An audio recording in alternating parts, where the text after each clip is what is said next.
doing today? Yeah, today I was just out and about running some errands and doing some work, and I felt like I needed a little bit of a break.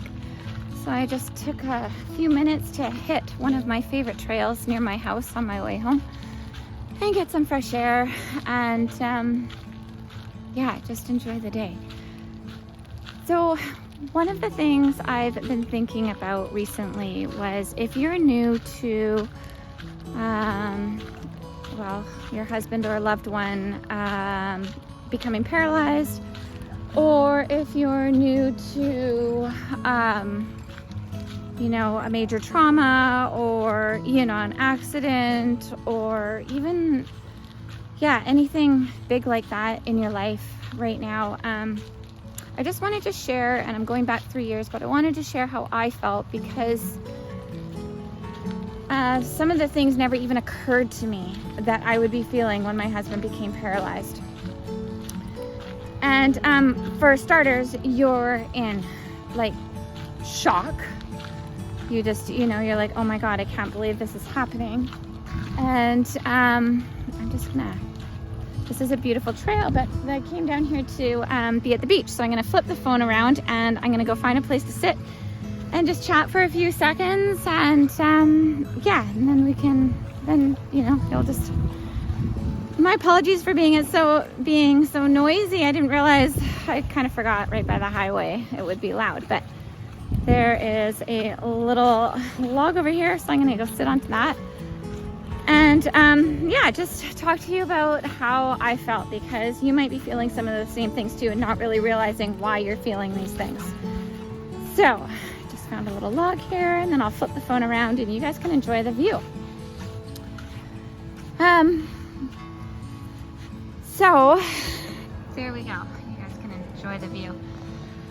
So when Julian was first paralyzed, again, like the initial factor was shock. Like, oh my God, I can't believe this is happening. How could this happen to us? How could this happen to him? Why is this happening? All of those things. So that was one of my initial first things, was shock. Then I had a lot of anger. So I had to process that. I had to try to, deal with the fact that, I was angry, I was mad, and I was confused and frustrated about why this had happened to us. And then as, time went by, and just to backtrack to when I was really sad and angry, and if I'd come home from the hospital, I would run. I would hit the pavement hard, and I would run, and probably for 3 kilometers I would just cry and cry and cry. It was so raw. It was so surreal. I was just like, how is this our new life? And, will Julian get better? So, there's a lot of worry. There's a lot of, you're worried for yourself and your family. You're worried for your husband or your loved one that's going through this. And, like I said, at the time, it was very frightening. We didn't know what was going on or what had caused it, because he went from being perfectly healthy to being paralyzed within a few hours.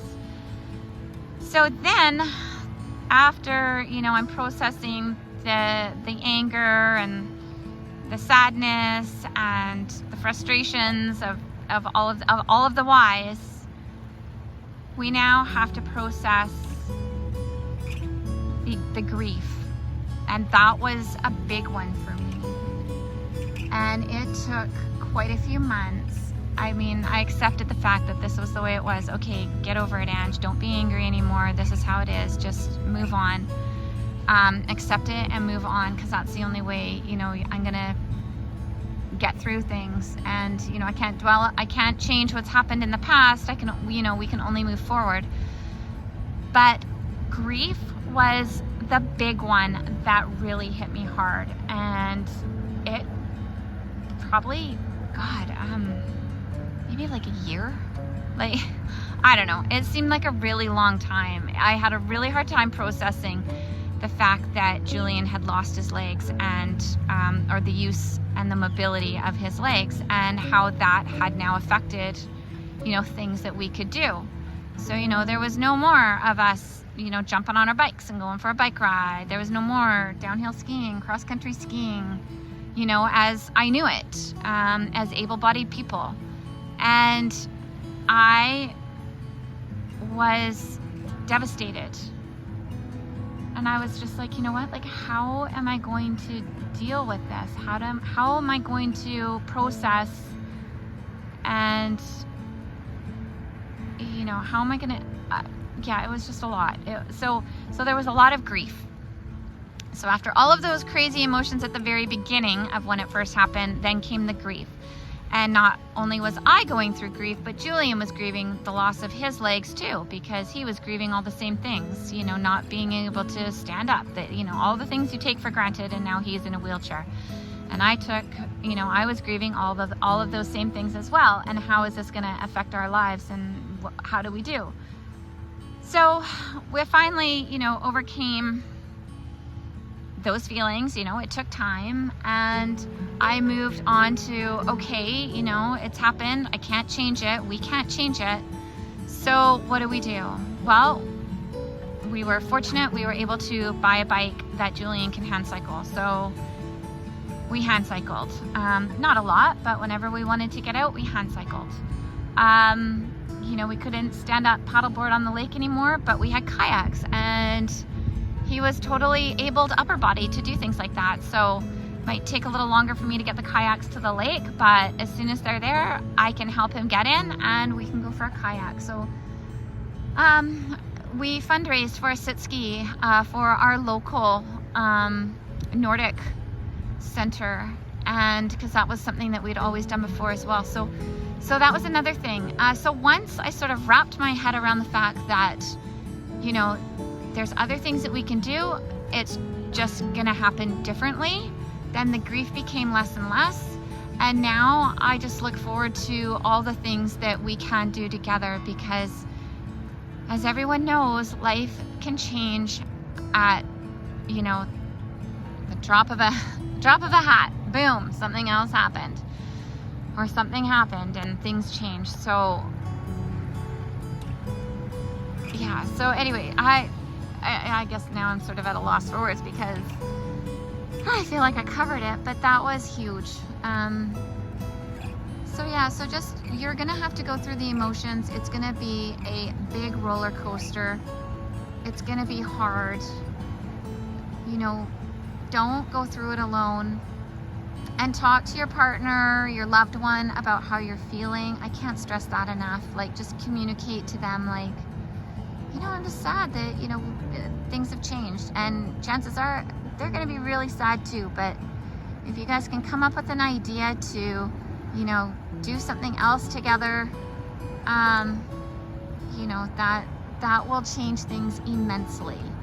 And, at the beginning it was hard because Julian really relied on me to do a lot of things, but now he can drive and, he's more independent. So, we can go driving together. He still loves to drive, and so we can explore. We can, take the day to go tour, or, he likes to hunt, so I'll drive him out into the bush in one of our other little cars, and he can, we can go explore the bush together and explore the country. So, it's gonna look really gray and dark at the beginning, but eventually, I promise, you'll be able to find things to do, and it'll be hard. It's gonna be hard to find those things to do, or maybe you have to fundraise to get a bike, or maybe you have to ask friends and family for help, and that's okay. You got to do what you got to do to get to that happy place of doing things together again. That's where I wanted to be. I wanted to be back doing things together. It didn't matter how we did them. It just, as long as we could do as many things together as we possibly can, then that's that.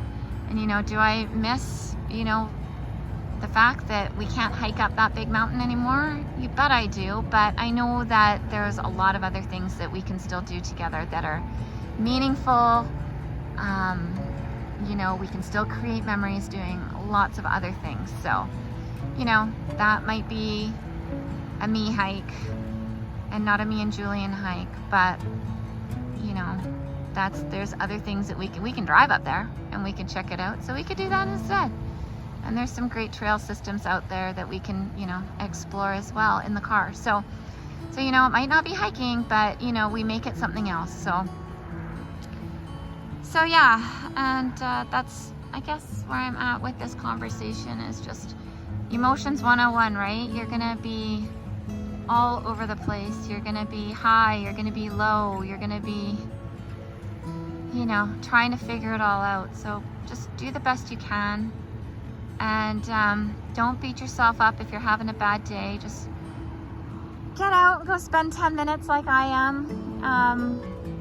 You know, this is a great little trail that's just close to home, and I just parked and thought I'd come and sit and enjoy this beautiful September day for a few minutes and chat with you. So yeah, so there you go. So take it easy on yourselves. Don't beat yourself up, and just expect that there is going to be, you know, a lot of emotions every day from you and, you know, your loved one that's going through whatever they may be going through. So be easy on yourself, be easy on your loved ones, hang in there, it gets better, it'll get easier, and take 10 for yourself now and again, and yeah, do some self-love and a big hug, and there you go. Okay guys, have a beautiful day, and I don't know if there's going to be too many more days like this that I'll be chatting to you from, but I'm gonna enjoy them while I still can too. So all right, love from Summerland, and we will chat with you soon.